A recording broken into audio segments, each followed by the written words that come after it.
You can't stop me now. Can't stop me now. My feet have come too far for you to tie them to the ground. You can't stop me now. Can't stop me now. Set my sights on where I'm going at. They turn it back around. You can't stop me. Good evening and welcome to the Psychic Coffee Shop. I'm Aeson Knight, and of course with me tonight is the techie with the gnosis. Hello, my techie Joe. Hello. How's you? Oh, I's okay. How's you? Evil is normal. Plotting world domination one body at a time. Right? Hey, Brenda. But, as it goes, Pinky, there's been a lot of debates and there's been a lot of things going on. So first I want to take on the Iran security forces and clashing with protesters. Over Amini's death. Yeah. All right. So, Iranian riot police and security forces clashed with demonstrators in dozens of cities on Tuesday, state media and social media said, as protests raged on over the death of young Iranian woman Mahsa Amini in police custody. Yeah. Amini, 22, from the northwestern Kurdish city of Saqqez, was arrested on September 13th in Tehran for unsuitable attire by the morality police who enforced the Islamic Republic's strict dress code.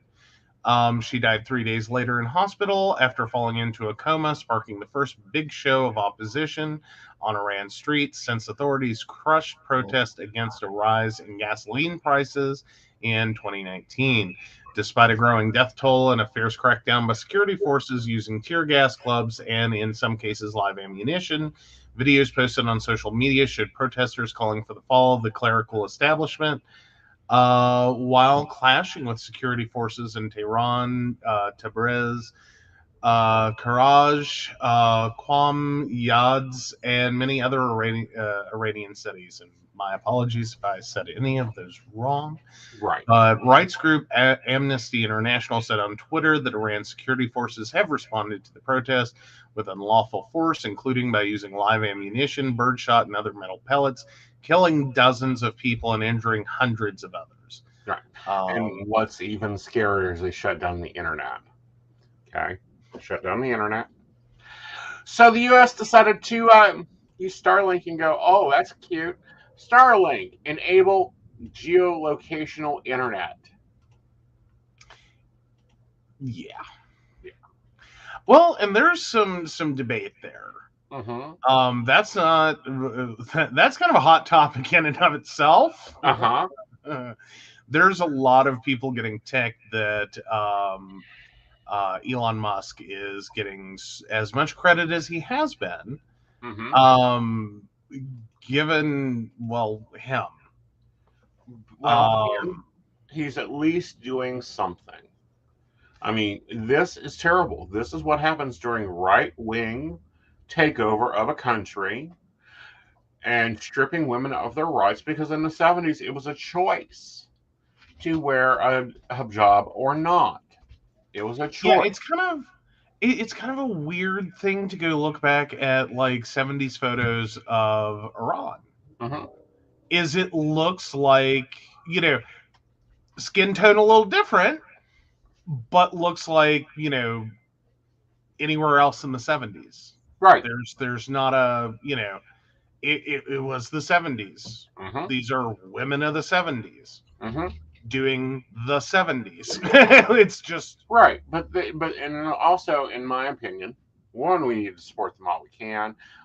Yes, our broadcast does reach there, so if you hear us, we do know what's going on. The other part is because they have no internet. Oh, but Google and cell phones still get podcast out. We still get listeners in Russia. We get listens all over the place. Hey, there you go. I may pull that up in a minute. But the other side of this, the other more important side of this, is women of America, you better be taking damn notice. Yeah. Sadly, yeah. Yeah. Like, it's been so weird. And then, like, fucking Italy just went Republican, didn't it? It's very close to it. It may be back to the level of Mussolini right wing. Yeah. Yeah, But with abortion. for the moment. That was, well, okay, but at least as far as campaigns, that's what she said. Yeah, for the She moment. was not going to be anti-abortion. Mhm. So we'll see how that goes. Yeah, we'll see how that goes. Mm. You know, well, like, I'm sorry, looking at this stuff, it's quite freaking scary, especially when you know history, you know what's going on, you know where it will go, you know how it can be. It gets a little questionable.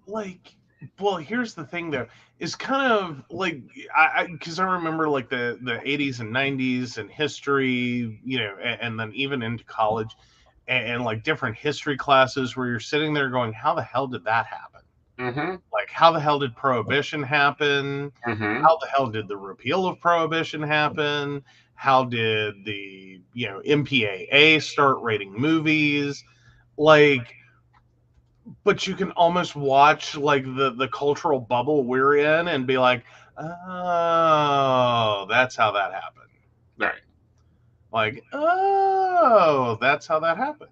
Mm-hmm. Like, because the early 2000s we had this massive crackdown on marijuana. Mm-hmm. And then we turn around and here we are in 2022 and it's like, fuck, who doesn't have a medical marijuana card at this point? Like, Well, sorry. Every day I hear of someone else that I know that's like, I got approved for my card. And it's like, okay, cool. cool. You know, it And should not have been outlawed to begin with. That was a move from the paper industry.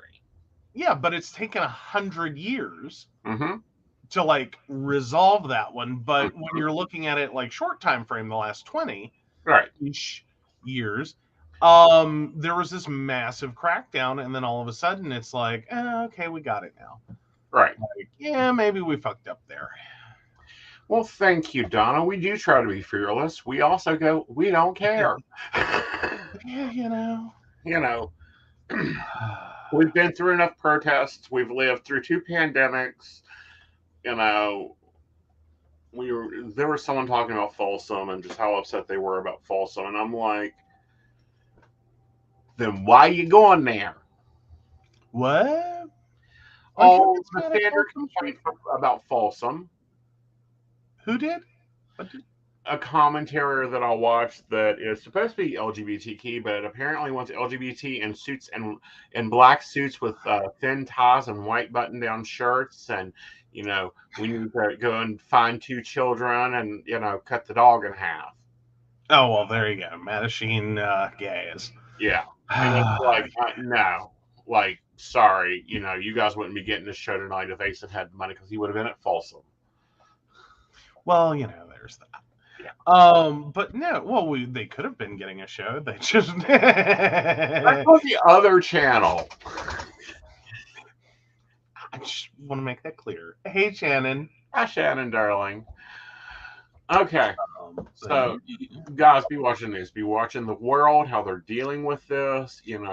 Is Elon Musk friendly? No. But you know what? A useful tool in the arsenal is more useful whether it's friendly or not. Well, yeah, and I think there's a lot of things that can be said for. Mm-hmm. Like Google's already blown their "Don't be evil." Like they just shot that one right out of the water. Right. But it doesn't mean that I don't use Google products and take advantage of like file storage and the ability to share. Mm-hmm. Like I don't think it's an appropriate platform for state secrets, but we can run our business using it. Right. Because it's like we're not sharing state secrets. Well, not on that platform. On any. All right. So I get this all the time while we talk about such hard issues.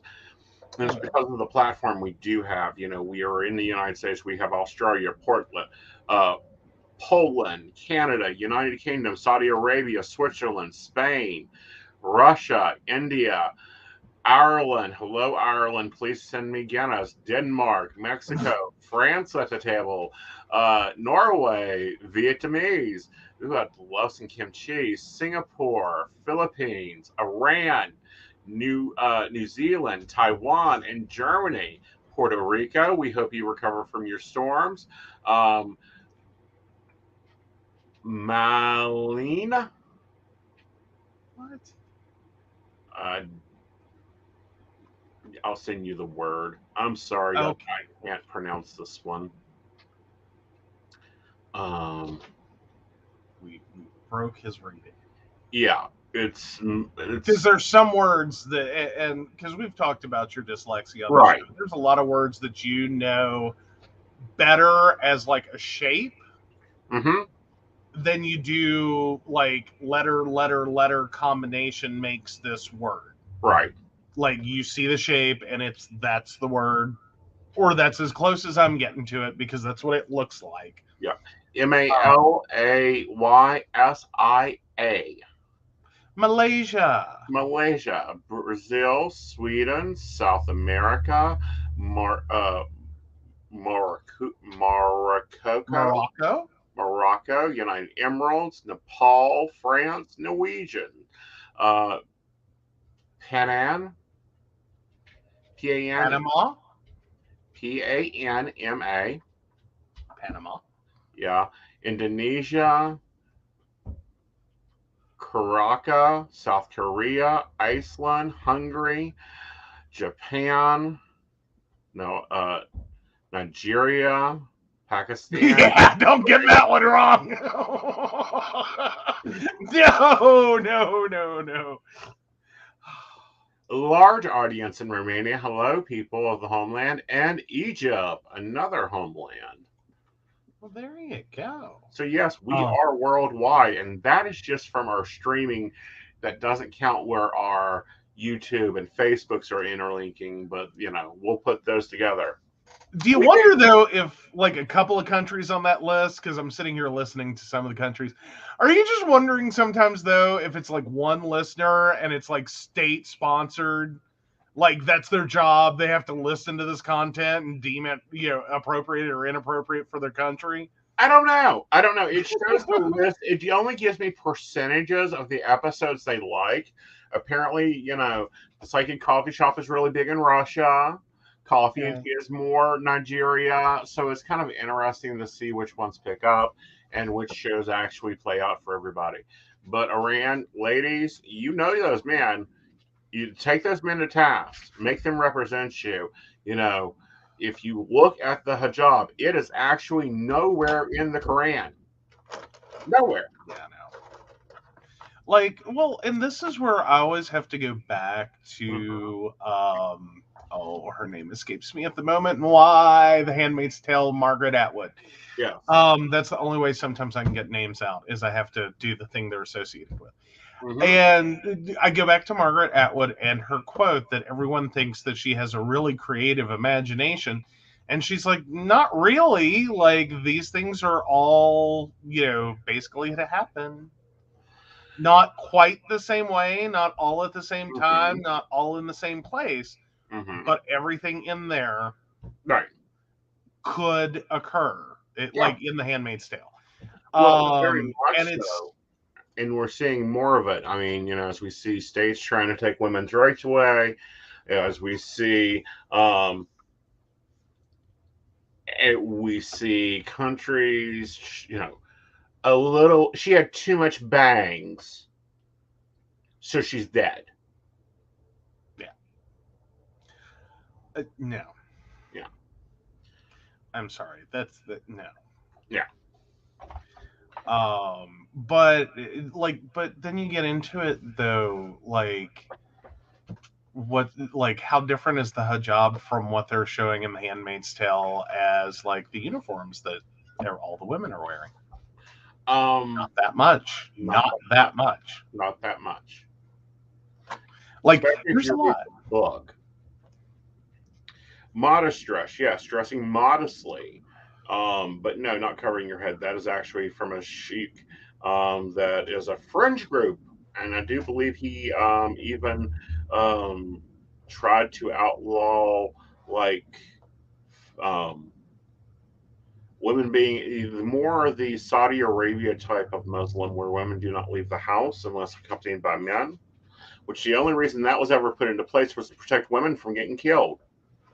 But then you turn around and look at like the Christian Bible and how quickly, for like even in some denominations, like Pentecostal is very modest. You start looking at your words and I are not getting along tonight. Anyway, different denominations, severe restrictions on dress. So yeah, it doesn't take much to you make have them religious. Pentecostals that do not wear makeup, they do not wear pants, they do not dress like a man. You have fundamental Baptists that they Amish. That's the other word I was trying to the say. Amish Amish is very do not conservative wear for any both genders. zippers. Yeah. Very modest dress. But you have different religions, and this is why in America we really need to paying attention to this evangelical fast, dying with rich power and pulling a lot of stunts. Yeah. Well, and it has less to do with women's dress. That's a control mechanism, and the control is usually more about subjugation. And that's like the real source of it. Right. Is like it's one of the ways, effectively, that this is like terror. Well, not just terrorism, but hostage taking. Yeah. Like you start controlling where people can look, you start controlling what people can do, you start restricting their movement. Like it's a hostage situation. There's no other way to describe it. Actually, there's a better way to describe it. Oh. Slavery. Well, yes. Okay. And then you allow it to grow for 50 years. Yeah. And then it becomes cultural. So not only do you have the religious view, you have the cultural view. It's like because once you hit a generation that cannot remember, which they're starting to at 50 years, they're hitting a generation, a whole generation that cannot remember life before, right?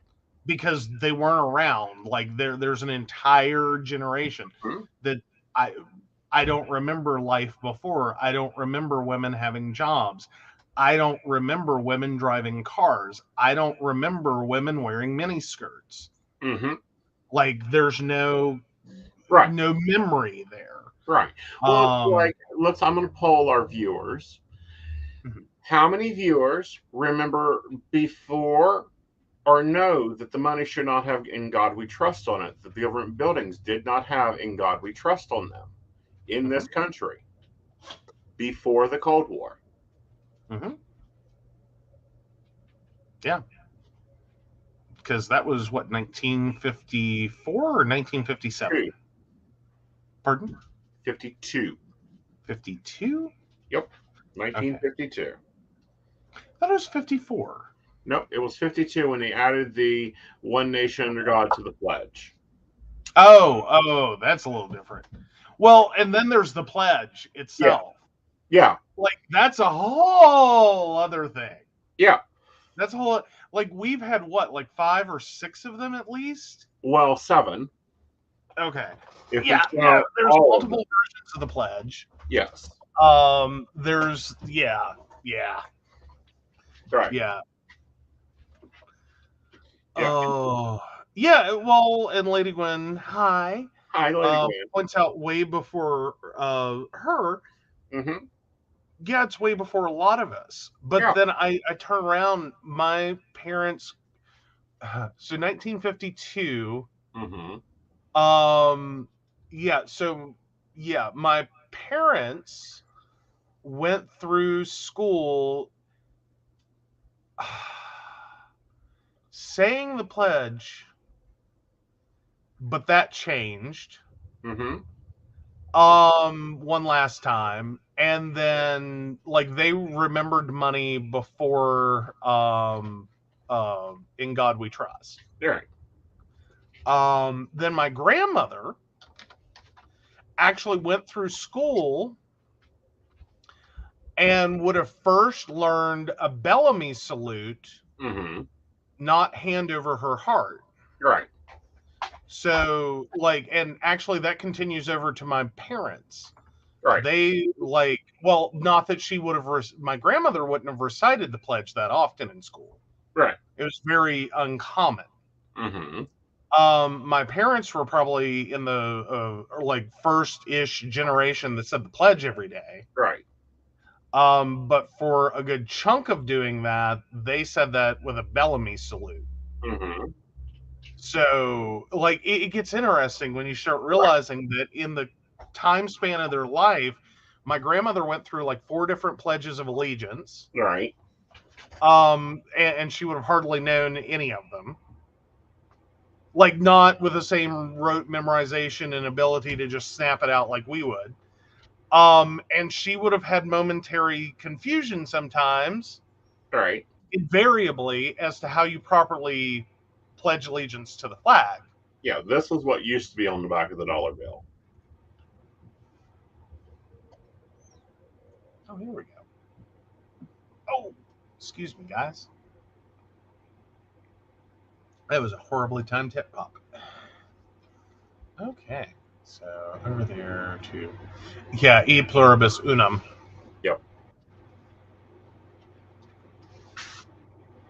So how's your Latin? I'm trying to translate it. I don't think I got it. What? You don't know your e pluribus unum? Aw, come on. One for many. Out of many, one. Mm-hmm. Yes. Yeah. That's our technical U.S. motto, is not in God we trust. Right. One nation under God. Our technical motto Mm-hmm. is out of many, one. Right. So, just a reminder, we forget these things. Right. But this is what happens when people vote with their, don't pay attention to who they're voting for, don't pay attention to what they're saying. Now, yes, we have elections coming up. Everybody needs to be taking your little happy ass to either the church, the post office, the basement of the funeral home. I don't care where your voting poll is. One, check your registration so you know where it's at, and show your happy ass up there and vote. Vote blue, but vote. Oh, at this point, I don't care how someone votes as long as they show up, because I'm getting sick and tired of hearing people who didn't vote bitch about how the election went. Yep. Oh, and Cindy has a question. Awesome. We'll get there. Grab it back. Oh, awesome. Beautiful timing, Cindy. We were right between stories, apparently. Yes, we were getting ready to take a little break and then come back and cover the next one. Very good. All right. So what's Cindy, 5/20/55. Are R and I supposed to be together? Yeah, but y'all need a break. Like, I don't know what drama y'all guys been creating, what problems y'all guys been dealing with, but y'all need a break. And then you can get together. Okay? I'm going to say it's going to probably take you about 3.5 weeks to get there. All right.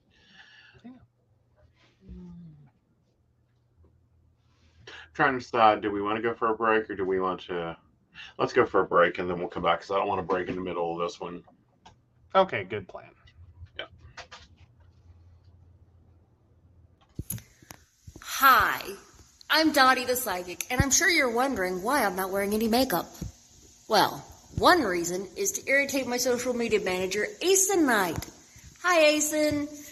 The other reason is because I like to get to the naked truth about what it means to be a neurodivergent LGBT person with psychic abilities. I've got vlogs, blogs, and podcasts and videos all related to trying to live my best life and helping witches and bitches do the same thing. So, you can check all that out and get a reading from Dottie the Psychic at DOTTIE, thepsychic.com. Safe travel and much profit to you. Do you have a cute pet? We know you do. Each week, Tracy Van chooses from submitted photos a featured reader for her Facebook page and provides a tarot reading. Your adorable pet cat, dog, rabbit, goat, chicken, snake, or more could be her next featured reader. Visit tracybann.com, TracyBann.com, and click Featured Reader to submit. We look forward to seeing your pet next.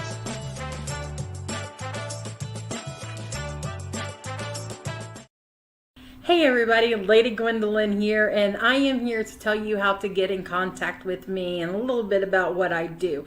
I am the High Priestess that works with shadow work to help you grow and heal. And I work with access bars, Reiki, I do power forms. I'm recently getting into crystal healing, sound therapy as well. So you can go to Lady Gwendolyn Healing, that is LadyGwendolynHealing.com. Book your appointment with me. I do in person, I do over the phone, I do over Zoom. We can do that as well. My main goal is to help you grow and heal, because I've been there, I'm still going through it, and I let my strength help guide you. See you soon. Hey everybody, Natalie here from The Pendulum's Path. If you are in need of guidance, direction, spiritual connection, healing, or more, you have come to the right place. I have worked as a psychic and a medium for over 3 years, connecting people from all over the world with their loved ones, giving them insight and guidance into their current situations, their past healings, their blockages, and what they need to know in order for them to have a better future. It would be my absolute honor if you would come to my website at www.thependulumspath.com. Visit my shop. I have a whole bunch of crystals, oils, balms, mystery boxes, and more. And visit my services. I offer 15-minute, 30-minute, and 60-minute sessions. I also have email readings available if you're not comfortable with the one-on-one session with me, or if you just want to try me out. I encourage you to come visit me at the Pendulum's Path, and let's get you back on the right track today. Okay, welcome back. And I just want to remind everyone, please do the YouTube-y, Facebook-y things. Like us, subscribe us, send us stars, whatever. Share is a good one. Share's a lovely one. Gypsies, tramps, and thieves. No. Well, that kind of fits our show, but I don't want copyright problems. I know, right? Hey, Natalie. Hello, Natalie, darling. How are you?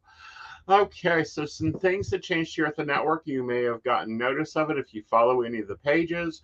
You may have seen us loading shows for the month. And yes, it was a process, but we now have the ability to pre-book shows. It is an event. I don't know what I'm going to do with it yet, but it's a new toy. And as you know, I love my new toys. Yes. Things just got a lot easier because I can sit down one day and do it. Chicken nuggets. Yes, get in, loser. We're getting chicken nuggies. Okay. Sorry, I like the little baby Yoda. Yeah. All Like right. that. So Netflix has started a series, and it's causing quite a controversy, and people do not understand why. Some people are upset. Oh, yeah. So let's go back. Let's go back. Let's go back in the Wayback Machine. The year is 1974 through to the mid-90s. And you have a population of men disappearing. Can't find them, don't know where they are, don't see them. Well, but it's also the 70s and no one gives a shit.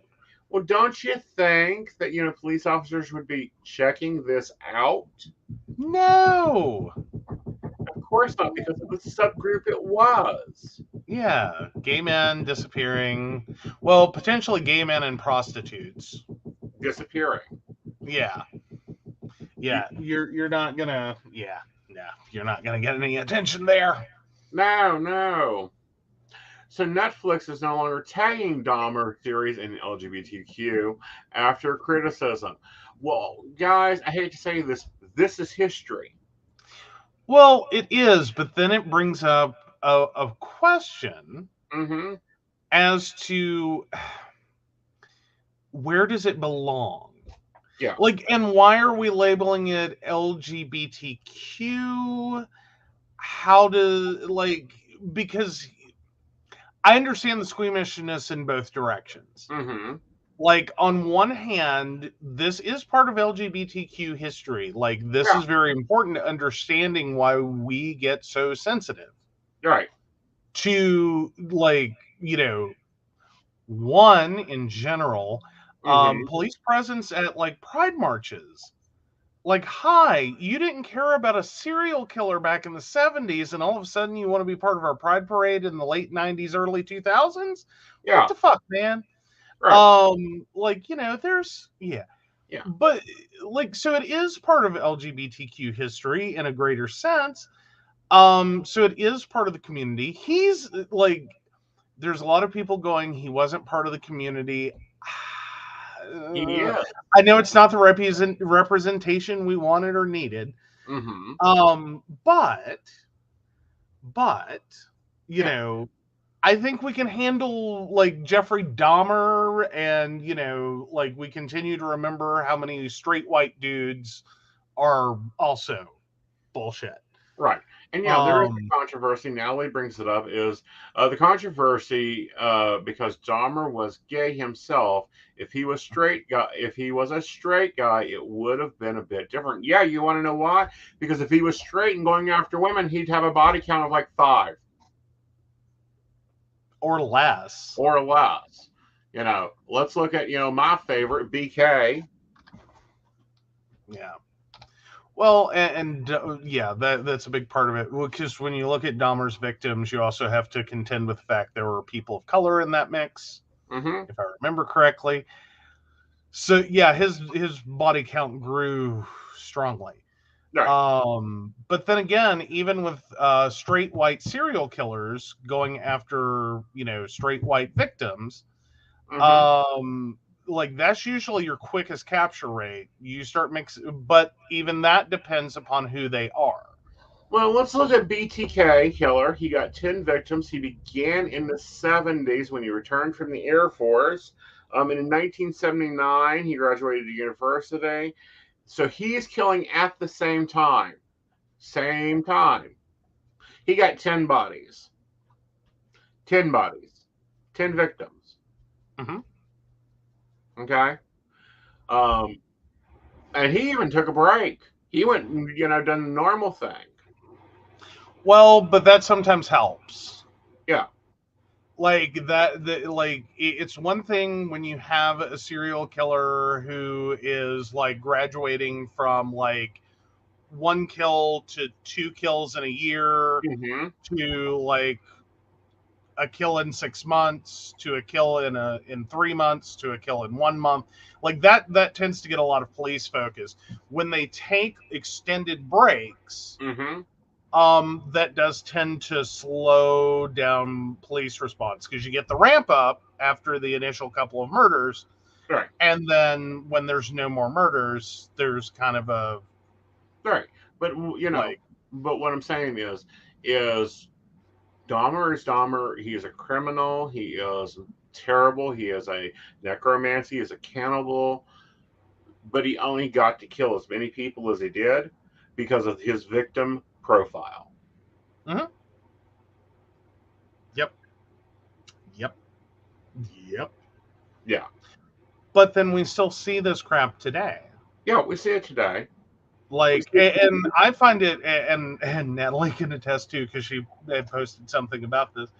But I responded to that with because everyone is, like, watching the series, Mm-hmm. the Dahmer series on Netflix, and there's so many gay men right now that are going, just watch Dahmer, uninstalling Grindr. Mm-hmm. And I'm like, okay, one, you're on an app that is literally named after the fact that gay dating is a fucking meat market. Mm-hmm. Like, that's how Grindr got its name. Did you not know? It's an homage to the fact that it's a meat market. Right. And that this is supposed to, like, anyway, follow the logic. But no, then you turn around and, like, you just finally understood that, like, Grindr is almost like DoorDash for crazy. One way or the other. Like, I'm Like, sorry, what little rose garden were you living under, Princess Pia? But, this is why we have rules. This is why, older gay men will look at you and go, here's your 10 rules, and I expect you to be home by 2. Because I go to bed at 2:30, and if I got to hunt your damn ass out of a ditch, I better be able to find you. well, yeah. But no, these are things that I'm sitting there because I've seen it. I've seen multiple gay men posting this, and I'm just like, bless your heart. Well, it's like I'm waiting for the indigenous serial killer to finally get caught that's been going on in the reservations in the Southwest for over 10 years now. Mm-hmm. Well, and just as like Shannon said, if he targeted prostitutes and people of color or indigenous women, even now, the uproar over that isn't as much as it should be outside those communities. Yes. Yeah. That's our whole point, is that this is part of our history. Right. And you do need to understand that. But at the same time, it's like, I understand why people are like, yeah, this is more about a serial killer and less about the gay community. But in some regards. But it isn't. It speaks to the ignorance of the police department. It speaks to the ignorance of authorities. It speaks to the bullshit that our community has gone to. Because guess what was going on at the same time? AIDS. And the community was being looked down. Well, it was still being looked down over that one. Okay, take Shannon's comment. Oh, I'm finding myself more and more glad I was never into dating much, married early, and we just decided we want to keep annoying each other because we were taught at a young age, don't get into cars with strangers, but people are now like, I'm ordering a stranger on the internet, getting in their car, and going to meet another stranger I met online to go on a date and see if I want to get laid tonight. Yeah. Basically, yes. Basically, welcome to the modern warfare. But, it's annoying. It's for me, it's annoying. And when I say it's annoying, it's like, how many times do I have to have these talks? How many times do I have to go through this of, this is why we feel this way. This is why we do this. This is why you do this. This is how you handle this. This is why you do this. And to be in a situation where, it's like, what's next on the agenda? What, people are mad that, they put out, the Netflix tagged LGBTQ. It should have been tagged LGBTQ history. I mean, thinking, you would think that people would see the name Dahmer and go, after all the effort it took. Yes. Just to get the LGBTQ category? Yeah. Yeah, no, I understand why they didn't go, like, we're supposed to be grateful for that. Yeah. Is this giant lump of LGBTQ, which is kind of a nightmare to navigate. Right.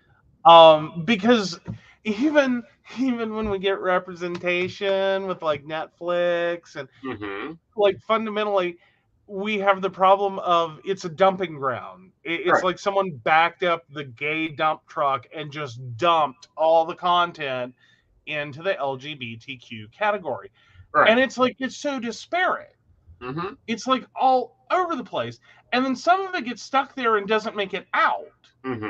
Like, there are movies that are actually LGBTQ, but they're also mystery thriller. But they don't get the mystery thriller tag 9 times out of 10. They just get dumped in the landfill of LGBTQ. Right. And you have to go through it with a pair of like tweezers to try to pick out, like, okay, this is LGBTQ horror. This, and more importantly, it's gay horror. And this is, like, we needed gay horror, but actually that can be a fun genre. And they're all wearing white after Labor Day. No. Like, Open Cam, that was actually a pretty good one. I'm trying to think. There's an oh fuck, I can't remember. There's a couple other good ones, but they are often lost. Like Right. mainstream audiences aren't going to see them. Right. They use the tag to dump content they don't want people to watch. Right. But Like what they I'm don't saying want is what Dick and annoys Jane, me- married couple with 2 kids and half a dog, Mhm. stumbling upon Mhm. Jeffrey Dahmer. Well, here's the thing, and this is the thing that gets me and aggravates the hell out of me. I am tired of boy meets boy and has a coming out story. I am tired of girl meets girl at a coming age and have a coming out story. Gay horror, bring it on. Serial killer documentary, but it isn't worth the price, so I'm not watching it. Well, but here's the problem: there's a production issue here. Yeah. Is who the hell wants to make a gay horror movie Mm-hmm. when you're gonna, because right now, let's be real, you're gonna get, like, if you're lucky, you get a mainstream release, but good luck getting that past a major studio that can Right. afford that. So Right. you're going through TLA and all the other, gay distributors. Right. Okay, so you're going to go to them, and the best they're going to be able to do is go to Netflix and be like, hi, here's our catalog. What would you like to show? Mm-hmm. And they're going to dump this into one category, Mm-hmm. and it's not going to see the light of day because it's gay. Right. As in mainstream audiences who come in looking for horror movies Mm-hmm. are going to have to literally search for the title of your movie Mm-hmm. in order to be able to find it. Right. So so effectively what it's become is at its best, Mm-hmm. somewhere hidden in the landfill, Right. because it's how they're treating it. It's the landfill. Right. On Netflix of LGBTQ, Mm-hmm. like they're just dumping gay movies. Right. And so but it causes, in terms of production, the movies to all become the same thing. It's softcore porn. One softcore porn after another. Not that the movies don't exist. Not that, different directors haven't tried to do this. Different filmmakers haven't tried to do this. Mm-hmm. They have. Mm-hmm. But then they go get dumped into softcore porn. Mm-hmm. Or they get absolutely panned because they're not softcore porn. Right. And it's like, what the hell? Because even Open Cam, which is a great movie on its own, Mm-hmm. is fundamentally, at least has enough softcore porn to make it work. It's about the level of fucking Basic Instinct, okay? Okay. Like, if the rest of us can deal Uh-huh. with Basic Instinct, Right. I think we're good. Right. I would think a straight audience could sit there, watch Open Cam, and be like, okay. Right. Okay. Like, it's that level of, like, sexuality. Like, just enough to be like, okay, we pulled our primary demographic and made them happy. Right. And now we move on. Right. But please tell me there is not the boy meets boy and has a coming fucking age story.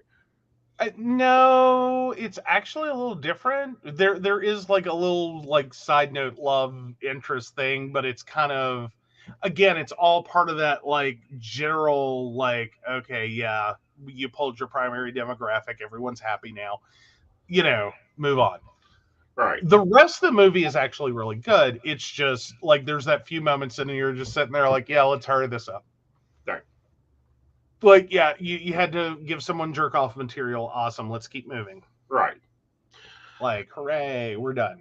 Yeah, we've seen this. Can we move on? Can we get to where it's just, kissing and there is no telling mom, getting caught by mom within 5 seconds? Oh, yeah. No. It's not one of those. But even that movie, like, my God. Yeah. Oh, and Shannon brings up, like, later in Game of Thrones, enough with the sex, we want dragons. Exactly. Like, Jesus. No, I haven't seen Game of Thrones. I've tried not to watch it. I'm sorry. It's just one of those shows. It's like, no, I can't do this one. Yeah, you're getting Can't do it. I'm waiting for them to get done, and then I'll go and watch the 60-minute review. Mm-hmm. Mm-hmm. Oh, So apparently Putin's in trouble. Ooh, Putin's in trouble. what has Putin done? Well, he's tried to pull up 300,000 Russian citizens, draft them to go fight Ukraine. Oh, fun. And there are protests and protests and protests.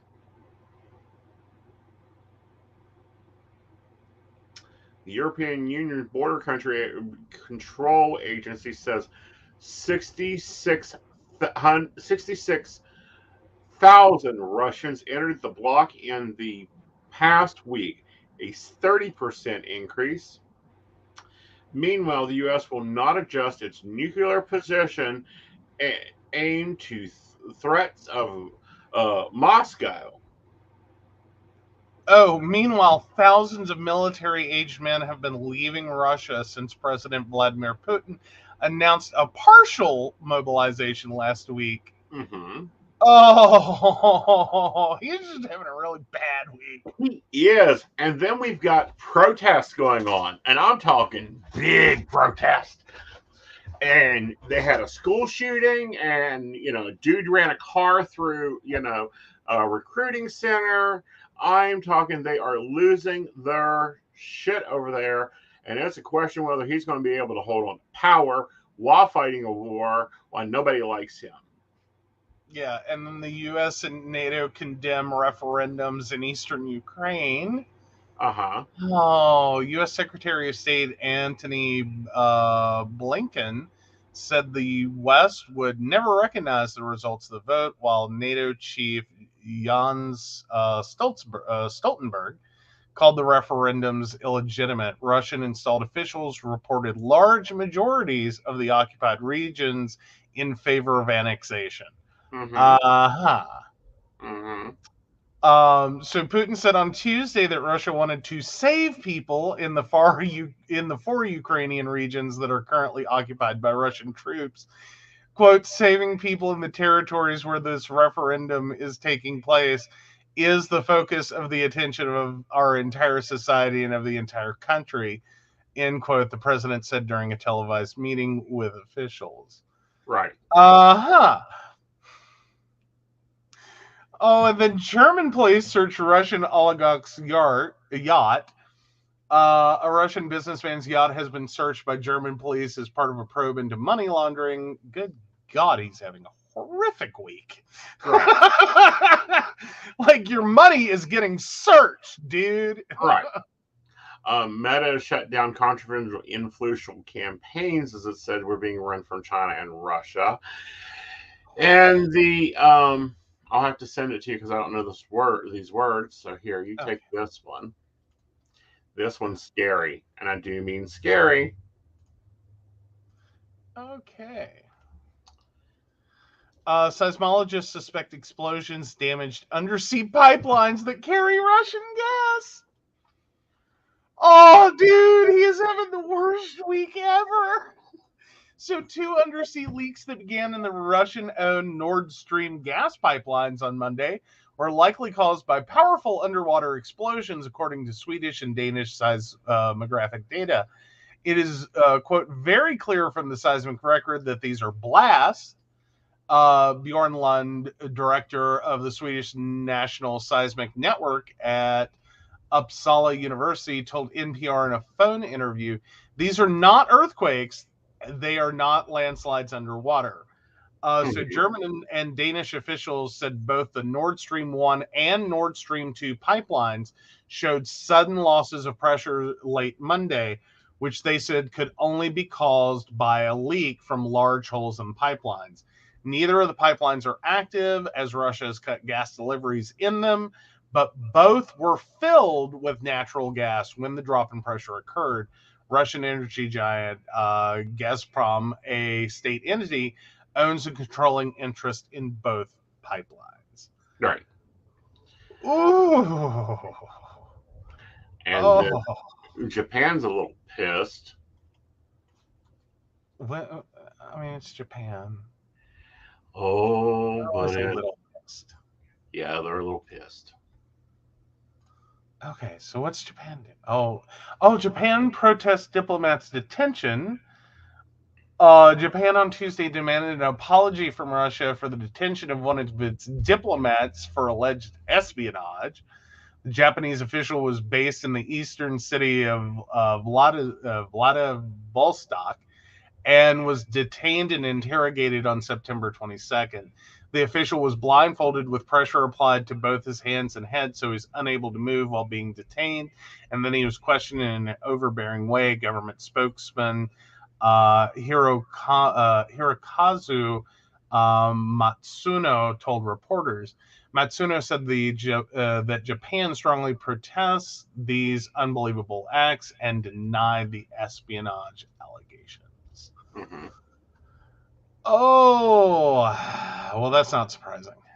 So, yeah, Russia's Federal Security Service claims that a Japanese diplomat was detained while receiving classified information in exchange for money. On Monday, Russia's foreign ministry informed Japan's embassy in Moscow that the official had been declared persona non grata, or an undesirable person, and ordered him to leave within 48 hours. Yep. Huh.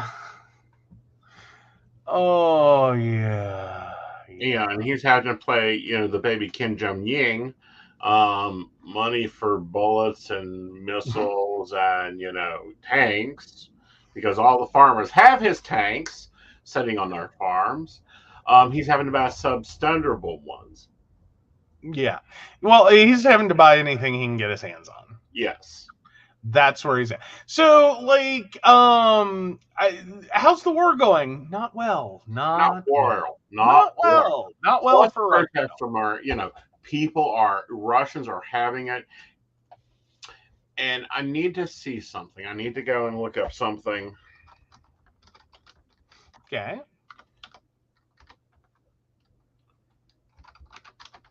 Oh, yeah, he can save them by getting out. Yeah. Basically, yeah. Like, yeah. So 1917. So he's about 5 years off. Okay. Yeah. That's the last time we decided this was a good idea. No, that's the last time that, the people stood up and said, fuck you, leadership. We will do this ourselves. Thank you very much. Yeah. It was a good run. We'll try again later. Yeah. Because, here's the bump. Russia could be a very wealthy nation. They have a lot of natural resources. They have a lot of timber. They have a lot of fuel. They have a lot. Yeah. But not as long as they have government that they have. It's like the United States could be much wealthier than we are if we took better care of our people. Well, but here's the back and forth on it, supposedly at least. Mm-hmm. Is that communism was supposed to be the answer for Russia. Mm-hmm. It really was, and possibly could have been. But then it turned into a dictatorship, and like the communism is just like a farce for supporting a de facto monarchy. Mm-hmm. In a sense, Mm-hmm. monarchy. And then in the U.S., effectively what we're, and I'm not, well, maybe I am, but communism is almost where we need to be. Right. Like not an entire form of government thereof, Mm-hmm. but like some communist principles would help. Right. Like, hi, I'm just embracing it. Like, liberals have been called communists and communist sympathizers and on and on and on. Fine, I'll take it. That's where I'm at, and why I'm saying it the way I'm saying it is no, we need state-sponsored healthcare. Right. Like, we're not going to survive much longer. No. Without state-sponsored healthcare. Like, it has got to become the ubiquitous norm. Not some, like, lovely safety net that expanded, but the actual norm. Right. Like, there's no other way around it. The rest of the developed world has already done this. It is a bare minimum for your people. Right. So, We've got a story on Friday of, growing up in our age, of a country that was painted as this evil nation that we have to blockade and ice and build a wall around. Mm-hmm. Some of the things that are going on there are quite interesting. Mm-hmm. Mm-hmm. There's a lot of things going on in the world that make far more sense than how we're trying to run it in the U.S. and make a lot more sense than how Russia has tried to do them. Because if you want to look at two major world powers, that's two major world powers. They almost mirror each other. Mm-hmm. I think the U.S. had some good intent. Mm-hmm. Well, I think we tried to get intent, but here's the thing with it. What's different is Russia has universal health care. Mm-hmm. America does not. In Russia, you walk into a pharmacy and you get you get Tylenol covered by the government. They ask for your social security number, not give you a total. Right. Well, but what I'm saying is it's a mirror, and it's sometimes hard to tell what's good and what's bad. Right. And who it was good for and who it was bad for. Right. Like the U.S., we had good intent towards investors and stockholders and, CEOs and businesses, and it ran amok. Right. You know what I mean? Like, we tried to use the capitalism system we had, right, with good intents, and it's blown up in our faces. Right. Whereas Russia sees the means of production, right, but installed a dictator, mm-hmm. and then it kind of also blew up in their face. Right. Like, if you compare and contrast it, it's like a mirrored image. Right. Like the same thing, two different ways, and both went horribly wrong. Right. So anyway. And it's continually going wrong. We're seeing this, and this is why, we're not talking about this tonight. We'll be talking about this later. But this is why we see Italy the way Italy is. Mm-hmm. All right. So let's grab a top of the hour break, guys, and we'll be right back. Absolutely.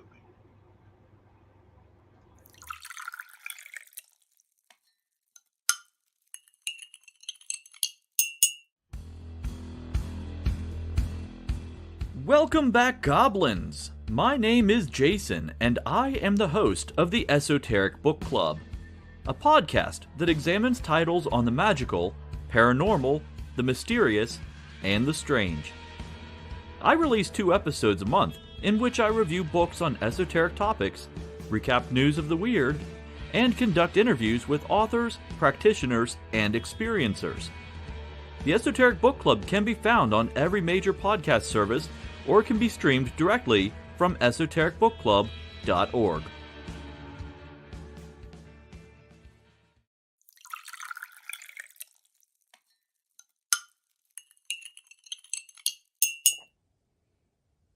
Hi, I'm Tracy Van. I provide a blended reading consisting of mediumship, psychic, and tarot cards. A reading from me can cover any guidance you need from relationships with your partner or your family, spiritual, financial, any questions you may need clarity on. If you would like to book an appointment with me, check out my website, tracyvann.com. That's TracyVann.com. I have bookings from 15 to 60 minutes you may choose from. That helps if you just have a quick question, need an answer, or if you're looking for a reading in more depth, I'm here to provide the guidance and clarity for you. Let's just figure it out. Bye.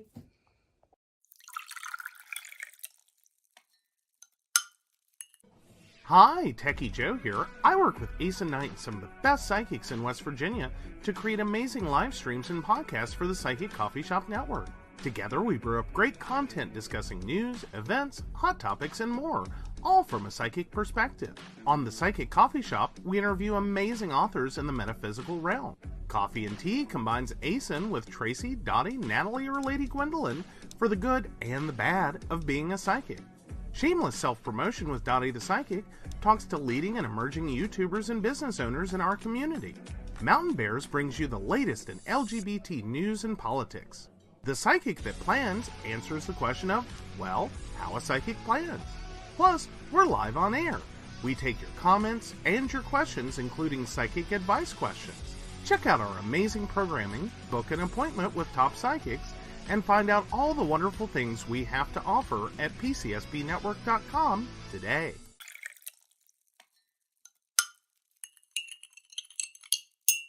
Hi, I'm Aeson Knight. I provide tarot readings covering everything from love and relationships to your life questions and your most spiritual answers.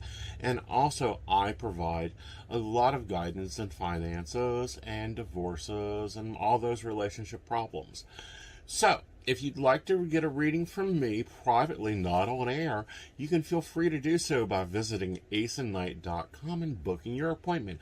I also provide on-demand services, so if your life is a little chaotic, you can go ahead and click that call now button there on my site, right for a quick answer question. All right, guys, back to the show. Enjoy.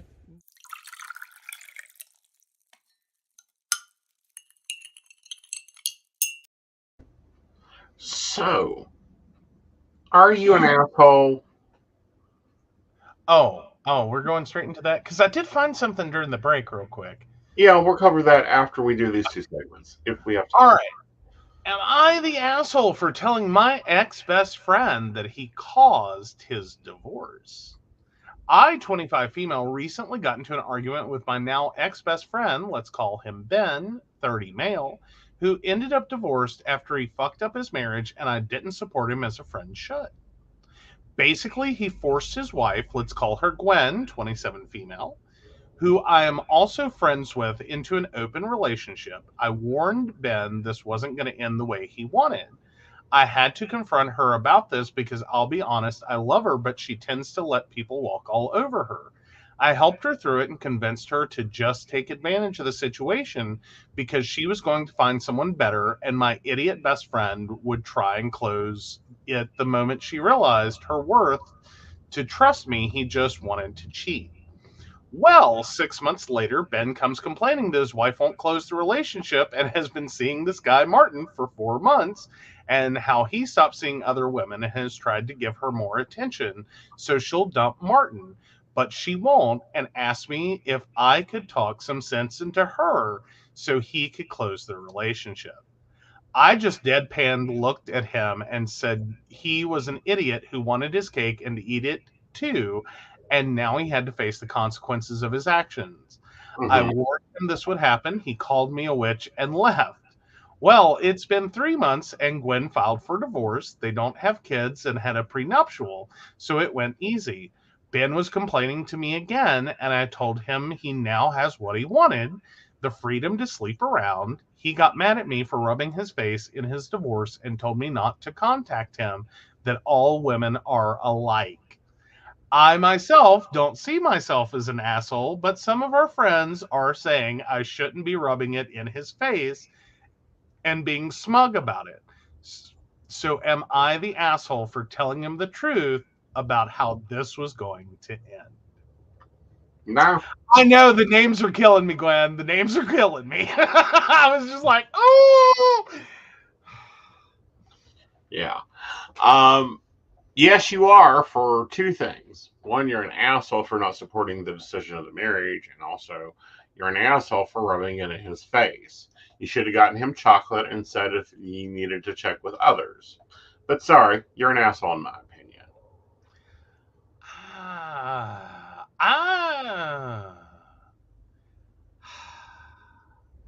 I don't know where to go with this one. I think they're both assholes. I understand what she did and why she did it, and I can't say I wouldn't be totally, potentially willing to do that. I'm not saying I wouldn't be that person. Right. Because if you know someone well enough to know that the whole reason that they want to open their marriage is just because they want to sleep with other people, and that's it. Like, Right. they want to excuse cheating, which is not what poly is. Right. But if that's the whole reason they're doing it, and that this is exactly, like, because she called it from the get-go, that this is exactly what's gonna happen. Right. Like, I know it, I see it, this is what's gonna happen. Yeah, I could say that I could potentially get behind that. Of like, girl, go find your worth, dump this asshole, Mm-hmm. and find someone who's going to treat you right. Right. Just take full advantage of it. Right. Like, in that, like, I could see that. I could totally get behind that. But yeah, I do think it's kind of ugly to call yourself someone's friend and then rub their divorce in their face. Yep. Like, that's where he stepped over the line, in my opinion. I think that might have been a window of opportunity to be like, oh, honey, we need to have a serious talk about how you treat people. Right. And not rubbed his face in it as much as used it as an opportunity to go, so what did we learn? Right. Like, maybe next time you need to play a little better. Yeah. You need to negotiate better. You did a lot of bullshit. Absolutely. Like, that's an ugly one. Yes. That was actually a little uglier said out loud than I thought it was when I read through it. Yeah. But alrighty. So where's our relationship advice? It's in the mousy search land. It's in the mousy search land? As in, Aeson found one that he was really interested in, so he's using the power of the mouse to search out. Like, bippity boppity booyah. Yeah. We're using that one. All right, got it. So Lady Gwen says, honestly, Ben got what he deserved, and she was being honest. Right. Yeah, Natalie's at tough love was needed, but that may have been a tad harsh. Yeah, I think that's where it all went. Like, that's where it all really went downhill. Is right there at the end. Is like, divorce is an ugly place, filled with a lot of pain, no matter how you get there. Right. Like, even when you're the reason the divorce occurred, and it's like, hi, writing's on the wall, it was clear and obvious, you are the reason. Divorce is still an ugly place. Right. So I tend to go for a little sympathy there, but I do often see it as an opportunity to look at someone and say, oh, honey, yeah, we need to talk. So, just saying. All right. But yeah. How's Mousyland going? Mousyland is going, ugh. Like, okay, I'm sorry, there's a lot of these we cannot use. Like, there's no hope that we can use a few of them. All right. Do you want me to take the little article I found and just real quickly do that one while you keep looking? Yeah, let's do that. Awesome. So let me get that up and over here. All right. So teacher caught on video telling student who sat for Pledge of Allegiance to, quote, go back, end quote, to Mexico. So this was yesterday that this hit, this went viral. A Florida teacher has been fired. A Florida man. A Florida teacher has been fired following a viral video that shows him berating a student who refused to stand for the Pledge of Allegiance. The TikTok video, which was posted on September 21st and has amassed over 2.3 million views, showed the teacher standing directly behind a seated student as he verbally attacked him. The Bradenton teacher made xenophobic comments to the student after he remained seated during the Pledge of Allegiance. The teacher has been identified by multiple news outlets as Robert Reiber, an art teacher at Manatee High School in Bradenton, Florida. There we go. The short clip, which was posted by another student in class and captioned, Quote, my friend didn't stand for the pledge, and this is what the teacher said.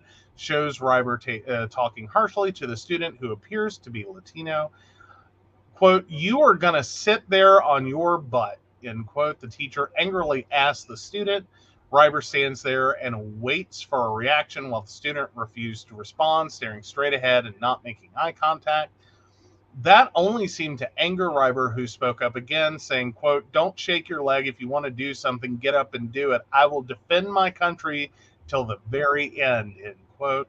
The student then quietly responded, I won't hurt you. The student then, the teacher then launched into a tirade of xenophobia, telling the student, then go back to your, where are you from, Mexico or Guatemala? Where? The student replied, I was born here. The teacher then continues, you were born here and you won't stand up for the flag, the teacher said, throwing his hands in the air before the video ends. So in a statement to Newsweek, Mike Barber, the communications director for the Manatee County Schools District, confirmed that Reiber had been removed from the school the day the incident occurred and was no longer in contact with his students, but he was not fired. The school district's Office of Professional Standards is thoroughly investigating the incident in accordance with district and state due process policies and procedures, Barber told the publication, before sharing the student code regarding standing for the Pledge of Allegiance. According to Barber, the school district's 2022-2023 Code of Student Conduct references Section 1003.44 in the Florida Statutes Education Code, which requires the Pledge of Allegiance to be recited at the beginning of each school day. Despite students at public schools and universities having a constitutional right to express symbolic speech by sitting during the Pledge of Allegiance or national anthem, some states, including Florida, require students in public schools to be granted parental permission that excuses them from standing for the pledge, according to state law. So when the pledge, this is a quote from Barber, when the pledge is recited, students shall stand with the right hand over the heart, Barber said. With a written request by a student's parent or guardian, a student will be excused from reciting the pledge, including standing and placing the right hand over his or her heart. So there have apparently been other incidents. So yeah, this is a major one. And actually, the Supreme Court has ruled that no, they cannot force students to do that. Well, more aptly, this is not how that should go. No, not at all. Like that should have at worst been, a hi, this is the policy. Yeah, I need you to comply until your parents send in a permission slip. Right. And that's it. This shouldn't have been anything about the student, about who the student was, about anything going on. If it's going to be about policy, it needs to be the policy. Right. And then furthermore, the principal should have handled that, not the teacher. Yes. Yep. Yeah. Yeah. All right. Ooh, this is a relationship one. Oh, boy. Oh, you woke up and chose violence today, didn't you? The mouse did. Uh-huh. My boyfriend puts World of Warcraft above me and our children. Hello, Reddit. I come here to vent and also see others' opinions because my boyfriend thinks I am crazy, and I'd like to see if others really think I'm being as overdramatic as he thinks I am. We have a 7-year-old and a 1-year-old baby. I stopped working when I was pregnant due to a higher risk pregnancy issue.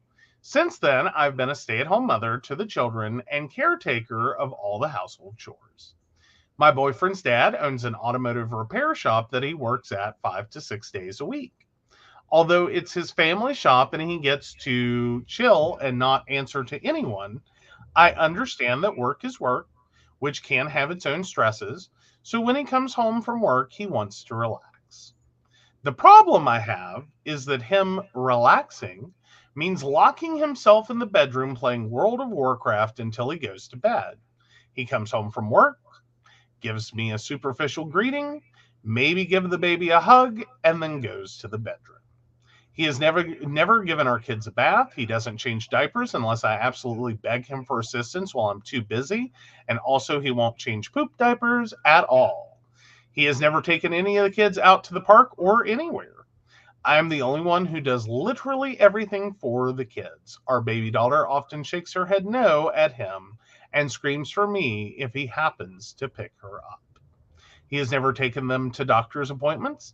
He doesn't drive or even watch our son's extracurricular activities I pay for out of my own dwindling savings account. We keep having arguments because I ask him for help. Our last argument, I was stressed and venting to him about something unrelated to him, and he yelled at me because I'm too annoying and told me to get a real job because he wants me to feel how he feels. At this very moment, he is in the room playing right now since 7 p.m. last night. It is now almost 11 a.m. He took a week off of work to play his new World of Warcraft classic expansion he was really excited for. He gets a week off of work to play World of Warcraft. But I don't deserve a break in his mind. He said if I can't take it, leave, and he'll call his grandma to take care of the baby. I have hobbies too. Music and songwriting is my passion. I haven't been able to play in 2 years. Oh, but if he wants his, he can make sure to make time to grab me to the room for that. If I get the baby to nap finally. I need help. I don't know what to do anymore. He gets mad whenever I try to bring any of this up. I'm tired of crying, but I can't leave. I don't have the money or resources. Plus, he'd make my life a living hell and try to get custody of the baby for him or his grandma. Sorry for the link. I'm just sad, dude. I feel so trapped and alone in this. Holy shit. Y'all guys gonna think I'm chose violence. Call his mother. Or his grandmother, whichever one's living. Call them. Tell them they left their child at your house. And tell them exactly what he's doing. I think even better, call them and tell them you need them to babysit. Yes. And then pack you and the kids up. Yep. Leave to go out, do whatever you want to do, and leave her there. Yeah. With the man-child. Mm-hmm. And see if she can knock some sense into him. Right. But it almost sounds like they've accepted this out of him. Like the women in his life have, before her, have fully accepted this is his role in life. Mm-hmm. I'm getting strong vibes of ne'er-do-well son. I'm getting strong wires of spoiled little brat. Well, yeah, but basically. When you get a man-child like this, there's only one thing you can do. Call mommy. Yeah. Or return to sender. Well, you can return to sender, yes, but she doesn't have the resources for that right now. She needs to start laying the framework with the family so that they know what's going on.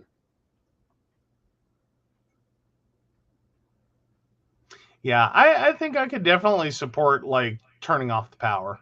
Mm-hmm. Like, I would be sitting there and I would absolutely turn off the power to the bedroom right now. Mm-hmm. I'd be like, no, ma'am. Right. Not happening. Right. Like,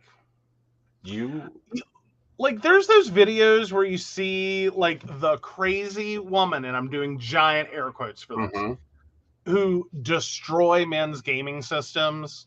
Mm-hmm. I'm pretty sure most of those start exactly like this. Well, either that or the other one is he goes to work. You give the 7-year-old the run of the house, and you sit down and you play his game, and you use everything he's built up, every piece of gold, every piece of armor, everything.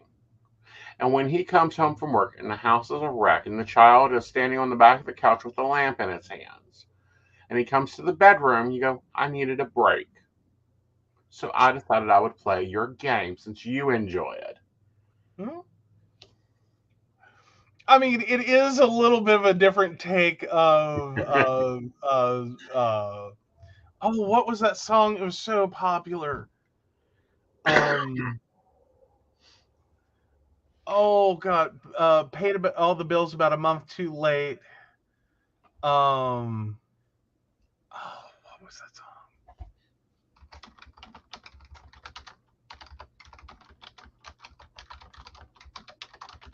It's a shame we have to play these games. Oh, I can't get the lyric. I love the song. It's a great breakup song. Like, oops. No, I don't think that's the actual title. Hit 'em up, Sal. Hit 'em up style. Thank you. Yep. Yeah, I'm like, give me a waiting to exhale, light his shit on fire. Like, Rose reminds me I need to add something to that to-do list. I know. Yeah. You know, our patrons have been waiting a while for merch. They have. Like, we keep meaning to. It just... Well, we keep getting so much adaptorial changes. Now, a reminder to the Patreons, we look forward to seeing you tomorrow night at 8 o'clock in our private Zoom chat. Now, I will be posting it to the Patreon for you guys to join. We do wish that all patrons join us because we have some great news and some good news to be talking about. There we go. Yes. So, yeah. Oh, I love Shannon. Ooh. My husband realized all his video game shit was attached to my email. And all it took was me changing my email address, and he would lose decades of game stuff. So he learned to, real quick, to help. Mhm. Fair. Yeah. Fair. And we have a gamer in the house, so I'm not anti-gamer. I've actually joined one of our gamers in the house. I don't think any of us are I'm not anti-gaming. I am not anti, like, daddy needs a moment, mommy needs a moment, anyone needs a moment. Mm-hmm. But, like, there's a limit. Yeah. Like, there's a limit. There's a major limit. Like, but then you see actual couples that, like, their kids get taken for neglect because they are too into gaming. Yeah. It's like, this is becoming a more prolific problem than we had ever imagined it could be. Right. Like, these kids are in the lucky situation they have one non-gaming parent who is down for it. Right. But it could very easily be they're both gamers, and these kids would be totally neglected. Right. So, I mean, I'm grateful for that at least, but yeah, it's a total pain in the ass. There are limits. Right. Well, don't neglect your kids. Don't abuse your spouse as the constant, never-ending 24/7. Even though they're stay at home, they're not 24/7 on duty. No. He used the game to avoid doing stuff with the kids, which pissed me off. So I would change the password mid-game. It would boot him off, and I'd be like, I don't know. I'm busy with the kids. He'd go to do stuff with the kids, and it would miraculously be working when he got home. Took him a week to figure out what was going on. Hey, you know, sometimes you just have to get through to someone. Yeah. And sometimes you just have to lock it up, lock it down, and treat them like they're poor. And remember, ladies, you may not like her. She may not be your favorite person, but she can be your ally when it comes to dealing with a man-child. Call that mother-in-law. I've got mine on speed dial. No, you don't. Well, you got one of them on speed dial. Never mind. Yes, I do was have like- both of them on speed dial. I'm sure Roselawn is thrilled. No. I go to the de facto royal ownership there. Oh, okay. Yes. Believe me, I start having issues with Bill. We'll be getting a phone call. Meanwhile, I like we need to empower your mama. That's what I just learned tonight. We need to empower your mama. Because all she does with me when I complain is commiserate and go, I'm so sorry. I don't know what happened. It's serious, guys. Like, that is what I get told is, I'm so sorry. I don't know what happened.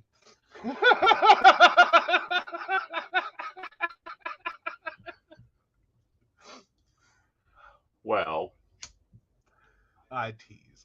I know you. Oh, but yeah. But no. So we've got all the news. Are we ready to thank our Patreons and get the hell out of here? Well, we're ready to thank our Patreons, but I just want to close. We have another mother-in-law, and she's the actual mama. I don't have to call, Natalie to get to her. And she's amazing. One phone call and things change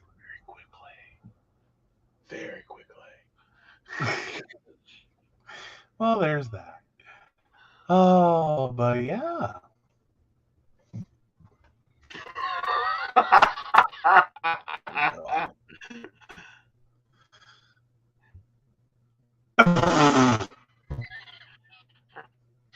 Oh, his mom's in Mexico. I couldn't use her to threaten him, but the Xbox was right there. LOL.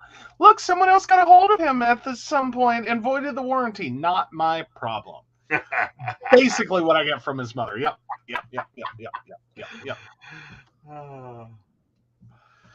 Like. So, Baristas, I look forward to seeing you tomorrow night. All our other Patreons, non-Patreons, feel free to listen in on Wednesday night with me and Dottie. We're going to be talking coffee. Mm-hmm. Coffee and tea. Well, of course, coffee and tea. But we're going to be talking coffee and a new study that came out. Ooh, coffee and a new study. What? Yeah, coffee and a new study. Awesome. All right, so of course we want to thank Beverly Walker, Mika G, Kathy, Mary Winfield, Brenda Bryant, Ashley Gish, Shannon C, Shannon D, Lady Gwendolyn, Charles Shaw, Buddy the Psychic, Tracy Dan, Donna White, and the Laughing Tree Grove. If you'd like to support the show or learn more about us, please visit us at PCSB Network, where you can learn about all the wonderful benefits our baristas receive and how you too can become one of our Patreon sponsors. Yes. And until then, good night, y'all. Be safe. Good night.